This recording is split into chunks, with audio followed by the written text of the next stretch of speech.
Thank you, and good afternoon to those seated here and also those viewing online. I have to thank our organizer for inviting me and give me a chance to actually learn from many fashion practitioners, and also I learned a lot from Felix and Willem just then this afternoon, and I was watching the forum, even though I couldn't make it here physically on the first 2 days, but I was watching from time to time, and I have to congratulate again the organizer for running a very successful conference. I'm absolutely thrilled to be here because I got assurance and reassurance from my wife every day that I have got fashion sense from hell. I think she has a point, and she has a valid point. And that teaches me that females often have a better attention towards fashion, and they do have better fashion sense. I absolutely have no point to argue. And I know that the only thing that I can associate myself with fashion is probably I'm old-fashioned, because I'm doing a lot of things on values, on family, on relationship building, on virtues and conduct, all these kind of things. And they're old-fashioned. So I tend to look at things at status quo, rather than looking at the things where they should be or will be in the future. So, but I have a lot of respect towards all the people here who are in the fashion and textile industry. And I hope that my sharing have a very attractive name that, as the organizer gave me, Fashion Redefined via Perspective of SDGs, will have offer some benefit. And it definitely based on my experience with voluntary work and also public service. And I hope that my sharing will be useful to those seated here. Next slide, yes. You have heard a lot about SDGs, and today's theme is about SDGs 9, 10, and 13, industrial innovation, infrastructure, reducing inequalities, climate action. They are issues of our society, of humanity, of our common future. And these are things that are touching different fabrics of our communities, as demonstrated by Felix and Willem earlier. And they are often touching areas outside of companies in the fashion industries and also the industry itself. So, for example, if we talk about reduce inequalities if it's within the fashion industry, then we'll start to talking about the power play between the larger players, smaller players, maybe a wage relationship between employer and employee. I don't think there's a conference for this. So we are looking at things, people who are outside of the fashion industry, and they should know about all the efforts that the industry have put towards SDGs.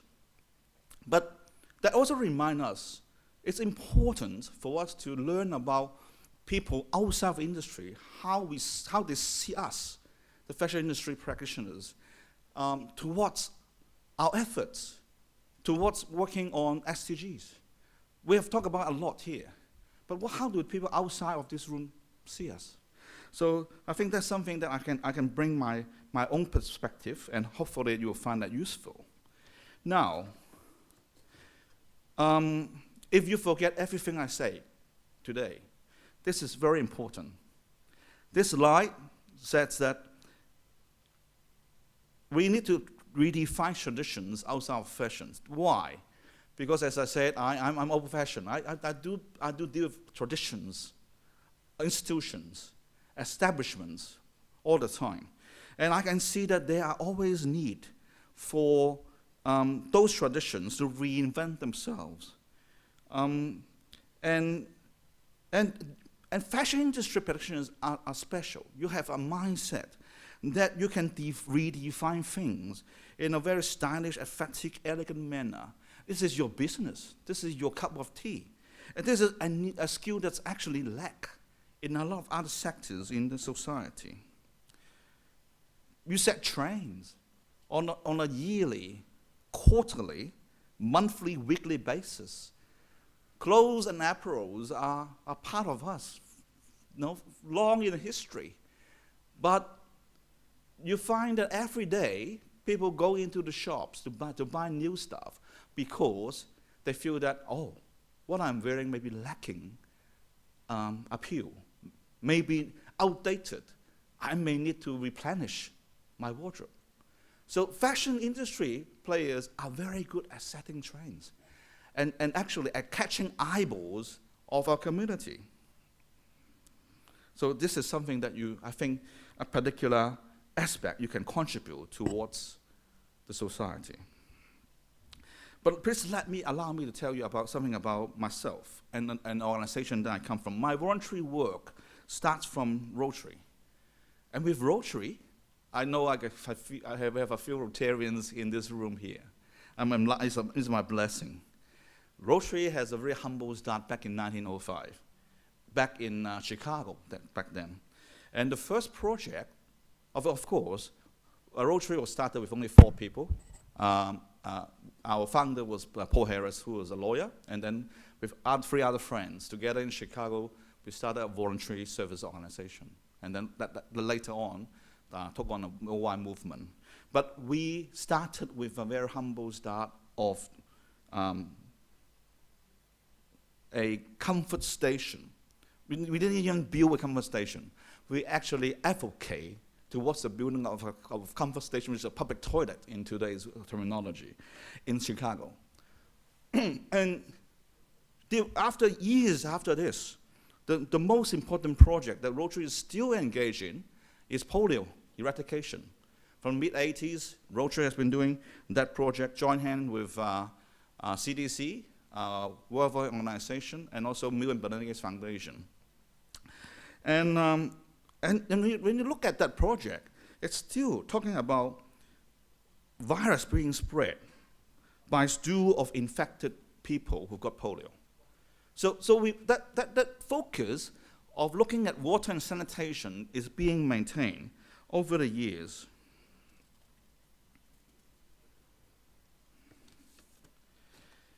And it has demonstrated a humble idea, how that idea that can permeate through the organization over the years, even though we are doing new projects from time to time, but that consistency is still there, the focus is still there.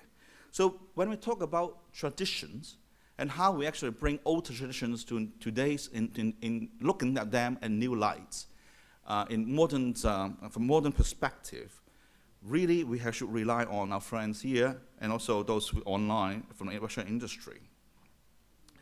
It should be easy for you, while it should not be that easy for others.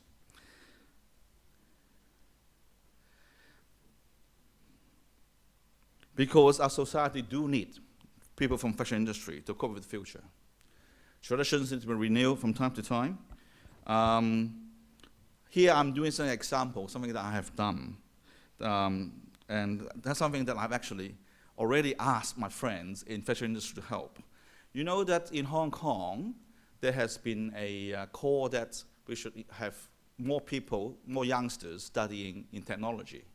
I think I share that very concern here with my friends in TechDI and VTC. But how do we do that?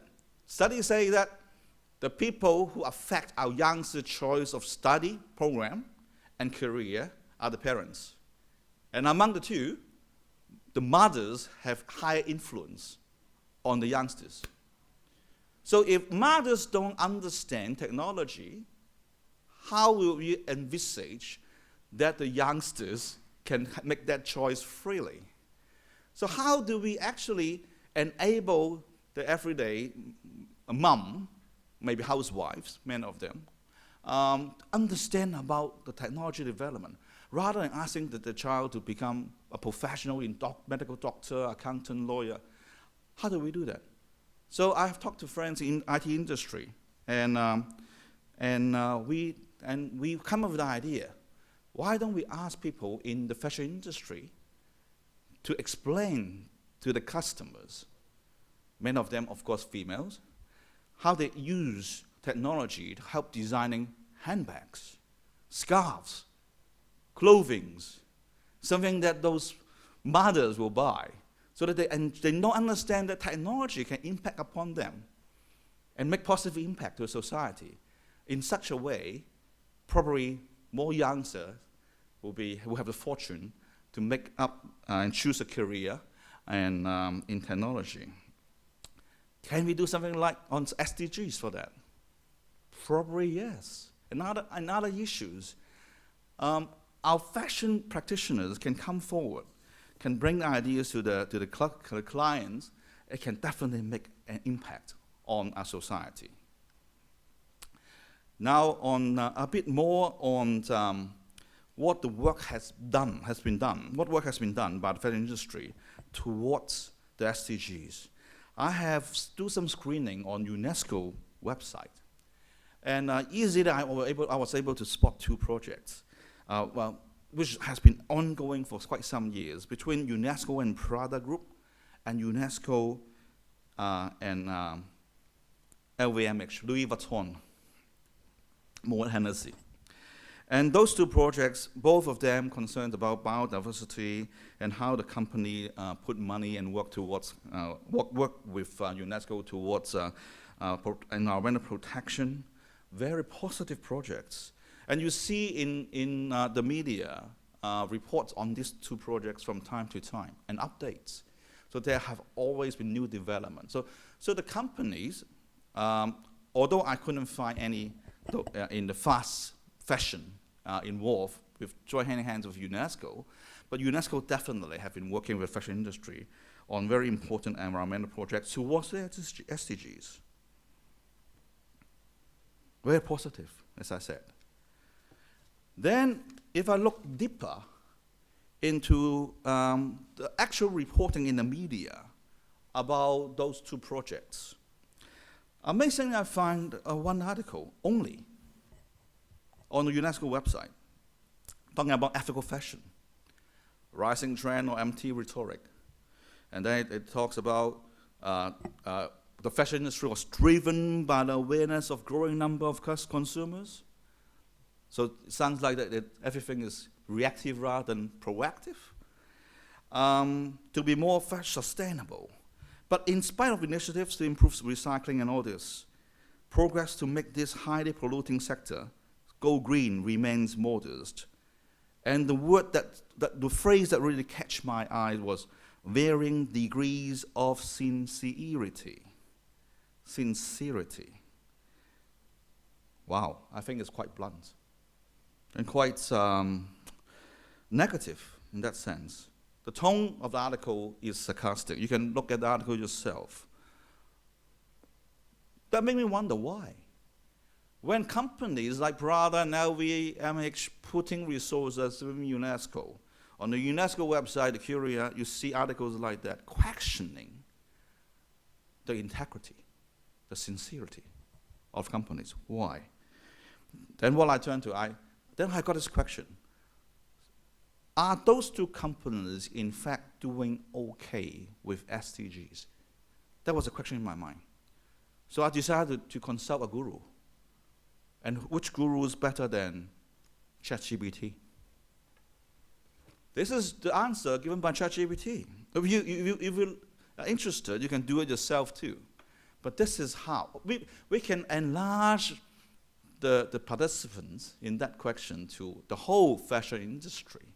And probably you'll find something similar along those lines. It's long, so and I apologize that the fonts are small. But you will notice that those parts that comes with however, after however, and but, actually, they are really, I would say, alarming comments. Okay, they say that you've done a lot of things, but, however, their criticism of LVMH's commitment to labor rights and workers' protection, particularly in the supply chain. For Prada, company has faced criticism for its low progress on sustainability goals, for its lack of transparency in reporting on its sustainability efforts. The progress towards these goals may be uneven, there may be areas where they need to improve. It's important for companies to be transparent about the sustainability efforts and continue to improve all this. Wow. This is how the public see us. But wait a second. Didn't we say that SDGs is about externalities? About people external to the fashion industry? External to the companies? Now they're talking about worker protection. In something internal. The reporting of companies. Wow. I think that's come to a logical conclusion. If a company do SDG works within itself, it is contributing towards SDG of humanity.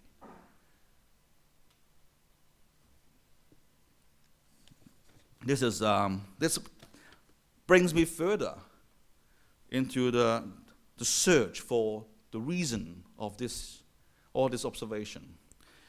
And again, I have to say, unlike Willem, I don't have my research assistant with me, so I did the research myself. I have a really, short scheme of materials available on the web, and look at all the most trusted brands of by different organizations over the years.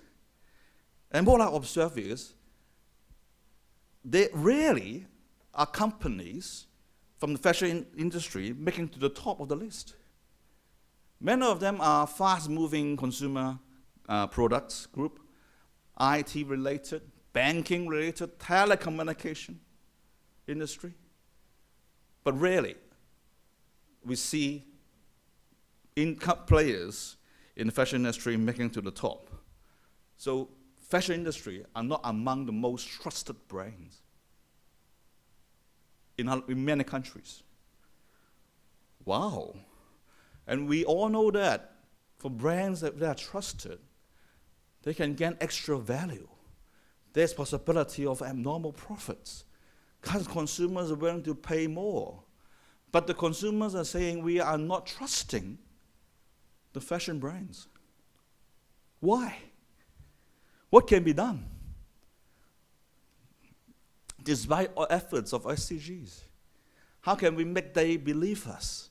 So I have to draw on my experience, my humble experience with Rotary, because as NGO, we ask for donation all the time. And we don't have anything at our sleeve other than our integrity and people's belief in our brand to ask for money. For us, from brand trustworthiness is very important to us. And Rotary, after all, managed to get the largest single donation from Bill and Melinda Gates Foundation towards any humanity cause. So how does Rotary achieve that? As an example, there are many things, but I'm going to share with you, there's one thing called four-way test.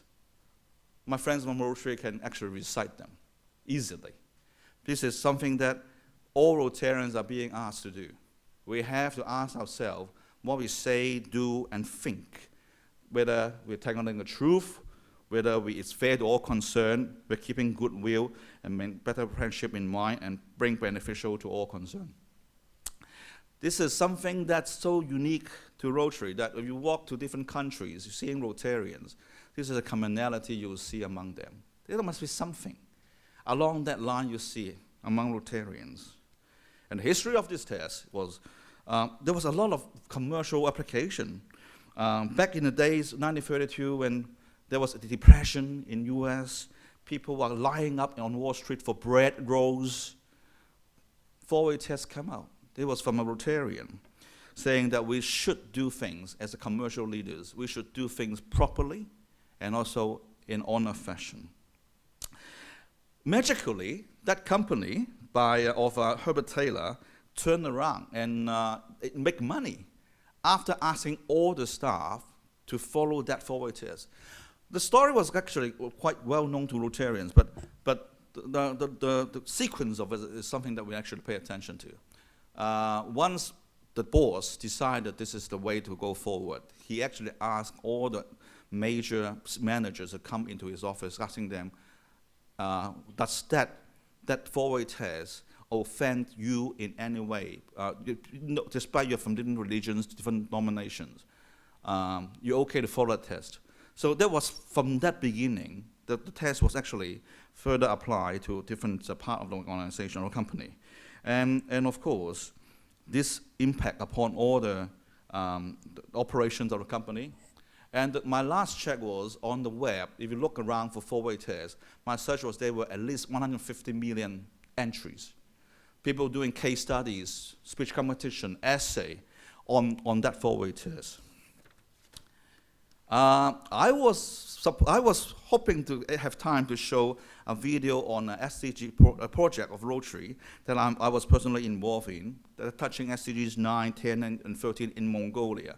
It's a project called Keep Mongolia Green. As a voluntary organization, Rotary actually helped planting trees in Mongolia. The money came from Rotarians in Japan and South Korea and Taiwan, planting trees in Mongolia because every year the wind brings a sandstorm through the northeastern part of China, a highly industrious part, and brings the pollutants to those countries. And Rotarians actually mobilize, get the resources, mobilize people to form volunteer teams, plant the trees, keep watering the trees, and all this. It was a very good project, but again, I'm running out of time, but I'm leaving this link here. So if anyone interested, we're more than welcome to see, especially how Rotary as a Western organization operate in Mongolia, a country back in 2000, around 2000. So Mongolia was very much underdeveloped back then. Okay, not now. Of course, it had the history of the fastest growing economies among those economies for quite a few years. But back then, how the people in Mongolia actually speak about the Rotary spirit was amazing. But anyway, I apologize for not being able to show that video, but we can. But I think you have got the. The feel of what this organization is about. I'm going to summarize it for you.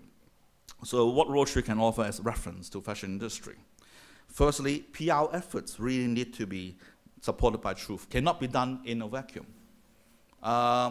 William was saying that just years of talking, not taking action is useless to protect our Mother Earth. Same. If we talk about SDGs, to external people, do it. Charity start from home. Do it to your employee first. Linking the company to values is important. Culture is important. Building confidence in those shared values is important. Education of staff, internal system are permanent in place. Of course, you cannot expect people to remember all the values important to you as a boss forever. They need to be reminded. It's just like you go to church, you need to go there every week. Every Sunday you got reminded, right? So this is how you actually teach people within your family, within your company, about something that's important. Make reference to values in all things you do. So not only when you do PR, you talk about the values, but other things, sorry, forget about that. No, it has to be consistent. And work with organizations reputable for the selected values. And again, on that, I have to thank PADA and LVMH for working with UNESCO. Very important, you do have people outside of your company as a yardstick to approve of your efforts. And that comes to the conclusion of my presentation. Any comments are welcome, questions and comments are welcome, and you can see my email on the slide here. Again, thank you again for having me, and I wish the conference a wonderful success. Thank you.